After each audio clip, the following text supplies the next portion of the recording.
Remember that time in your life when you were so stoked just to wake up to another opportunity to work your dream? Remembering how grateful you should be because you know you don't deserve to be where you are. Remember when you weren't tired every second of every day. The times where it truly was you believing you were serving the God who can do immeasurably more than all you can ask or imagine.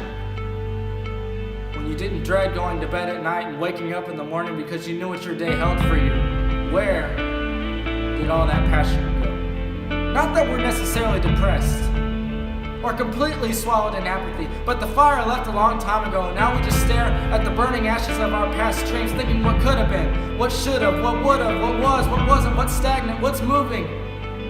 And in the scheme of all of that, where do you fall in the arms of the Father and beg for that same passion that got you started? Started in your job, started in your faith. Because we have no issue to sit and complain that God's not moving, waiting for Him to change something that you won't give Him the keys to. Don't wait for something to change your passion. Your passion should never be a reflection of circumstance. Passion is a lifestyle through the parts you feel God and the parts you don't. If your faith isn't bigger than your feelings, you've built your house on the sand. But if your passion is not bigger than your placement, you'll never grow.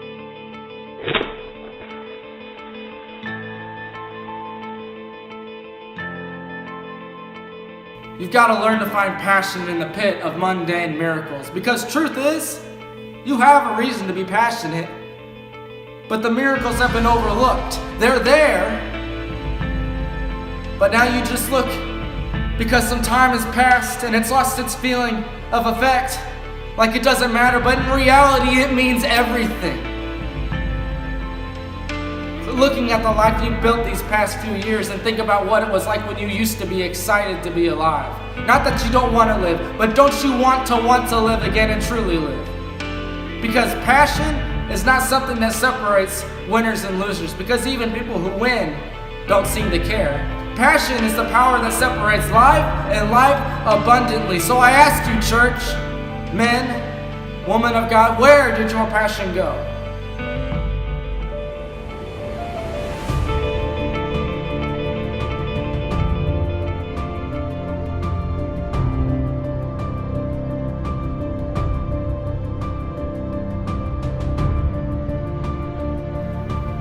I've got a real problem with the way things are. I hear a lot of stories about what God used to do, how the Holy Spirit used to fill us up so strongly people would just pull up the interstate who weren't even saved just to see what God was doing in His presence.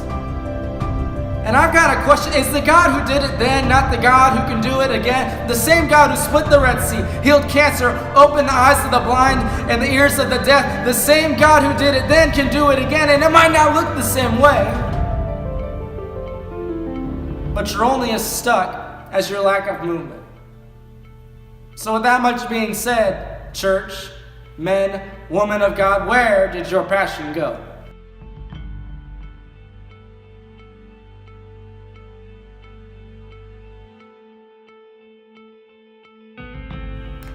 So I ask you again, church, men, women of God, where is your passion?